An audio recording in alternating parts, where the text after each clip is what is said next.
Peace, beautiful people. It is your girl, the real Tony Hickman, and I am back with another video. It is day 10, Ramadan. Just keeping a calendar in my head, y'all. But today I wanted to talk to you about a couple of things. But first, the first thing is something that is a part of us, and I call it the compromiser, right? And it's that version of us that says, well, you don't really have to do that. You don't have to do it that way. Well, you can take the easier way out, right? And what the compromiser does is it encourages us to not live to our best potential, not live in our best potential. And I realize as I have been on this journey with the Ramadan and also just really focusing on doing liquids, yesterday I listened to the compromiser. Now I've still done the 7 to 7, or the sunrise to sunset, and I'm on it now. But when sunset came, I had another bowl of soup. I had a cup of juice, bowl of soup, and a sweet potato all together. And then I went back, y'all, and made some avocado toast. It made me feel yucky in the stomach because the bread was not in the regimen. At least even if I was doing the sweet potatoes and the soup, I was still sticking to the baby food, so it digested easier, but the bread was nowhere in the list. And so even now I'm feeling it. And I'm sharing this because at first I was just like, I failed myself, right? That's that negative self-talk. And then I thought, how many people are out there just like me who are dealing with themselves? I'm not talking about what everybody else has to say, what everybody else is speaking on, whatever. I'm talking about you and you. And learning to be the better person by operating through, I guess, getting past your compromiser. And the compromiser really defeats us, right? So I did this, and then afterwards I was feeling sick because I hadn't been eating any bread. And I stopped eating bread. Like a couple of days even before I went to Ramadan. So I went and did that. And so then I was feeling guilty. And then I'm just like, I felt this thing of like, because I have so many people that follow me because of liquidarianism. I have many people that follow me because of music. They follow me because of acting. It just depends on what they know me from. And a lot of people follow me because of disability. But it depends, like I said, again, what they know me from, right? But I choose to be upfront with you. And I choose to be upfront because it is so important that authenticity is in all aspects of our life. Like, we can't just say we are liquidarian and then like go eat a meal and still say we're liquidarian. I mean, you're still liquidarian because you have to drink water, but is there some false truths in that concept, right? And so I just really felt the need to be truthful with you because I know I am not the only person. And then many people may look like, oh, that's still not bad, you ate all of that. But look, I've been on a cleanse. That was my whole point of the journey. And so for me, and even after that, if I say that I want to stick to a path, like, and my path isn't for everybody at this time, But what has been put in my spirit is not denied. And so if I say that, I'm a liquidarian, or if I say I'm doing it a different way, then that's really what I'm doing. And I allow everyone to, I share my journey, because I get so many people that say, oh, well, I'm doing this too, or I started this, or whatever. But I want to tell you, don't be ashamed if you fail yourself. Like, it's okay if you fail yourself. It's not okay if you fail yourself. Let me get that straight. It's not okay. But we can use that strength, that energy, to become something greater. And the thing is, I have no desire for bread. After I ate it, and I was just like, what the hell made me eat that, right?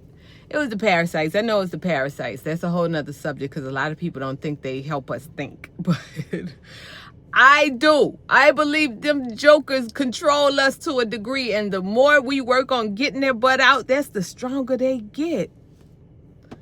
They play a game in humans. But I digress. I shared with y'all, okay, I ate bread. Back to square one all over again. You hear me? And it's okay. It's okay. It's okay. It's okay. Because I acknowledge, and I am determined to fix it. So, again, day 10, back at it again, like it was day 1. Even though I'm still 7 to 7 or sunrise to sunset, I've stuck to that part. But I still feel the bread. I feel the bread in my chest. And I'm about to go to the gym and work it out, but I feel the bread in my chest. So, be strong, but we fall down. And when we fall down, we get up. I was telling y'all another story on my other video when it went off, and I said, oh, I'll come back and tell y'all today. Oh, I got the heat on, y'all. 1 second. And so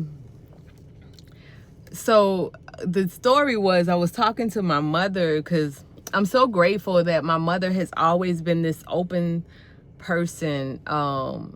She never forced me into Christianity. It was when I was with my grandmother that she encouraged it, but she didn't force it either. She just encouraged it.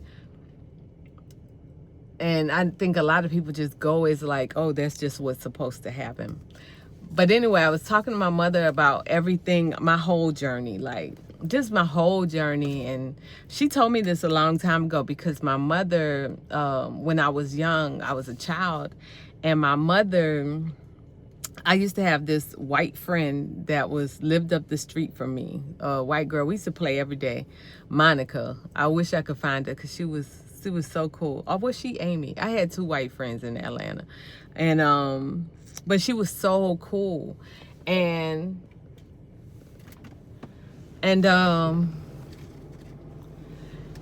sorry, I got hot. But anyway, I was leaving Amy's house. And this white lady was riding her bike, right? So this white lady had a dog by her bike.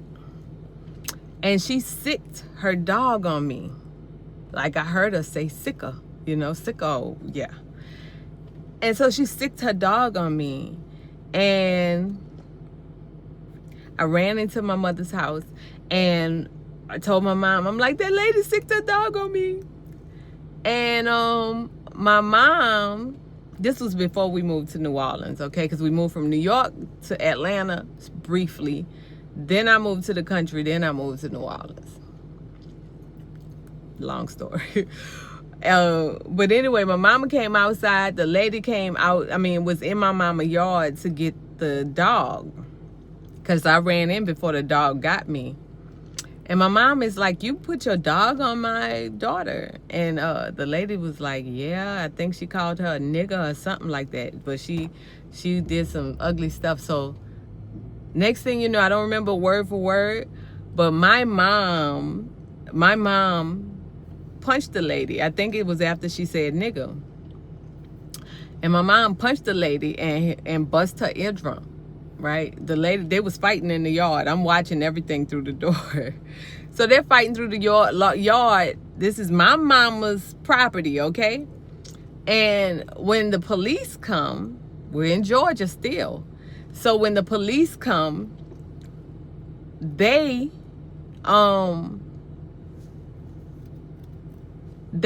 lock up my mother. They send my mother to jail because she bust her eardrum. Even though the lady came on my mother's property, they sent my mother to jail. And so my mom was in jail. She was threatened with a lot of time, again, in Georgia.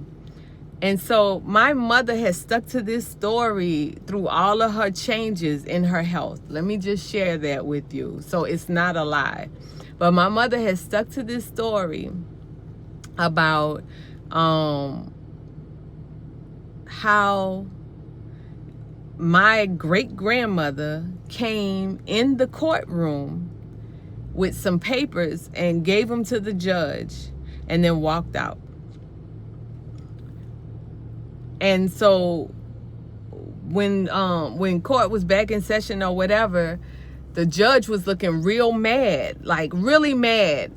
And he was like, he told my mother, I don't know who you know, but your case is dismissed. And he was pissed. It was a white judge, and he was pissed. And so my mom said she ran out the courtroom looking for my grandmother, and there was she was nowhere to be found. My mother described what she had on to everybody else, and nobody had seen her. My mother sees spirits. She has since then seen my aunts. She has seen my dad multiple times. I mean, my dad has even sat on the bed with her, and they've been divorced, but he sat on the bed with her. So we were talking, and I was telling her, I hear them, but I don't see them. I may feel them, but I don't see them. And not yet. That might be a gift that transfers down. But as I was talking to her about my journey and my own choices of spirituality, she was telling me again about this story. And I thought it was so cool that I could have this type of conversation with my mother. Like, I can have the conversation about spirits and energy and all the dynamics that I love anyway, because I just love the metaphysical. I love digging into what we don't see. And yeah, I just thought that was pretty cool. So I just wanted to share that with you. Like, it was pretty cool to be able to talk with her about that. But anyway, that's because I cut the story off my last video, but I just wanted to put it out again. So with that being said, watch your compromiser. When you hear it, now that you have a name for it, name it, and name it bad compromiser. Because if you put a name on it, then it can have that effect, and you could be like, nope, I'm not listening to you. Bad advice, right? You have bad advice, damn it. All right. See y'all mañana. Love you.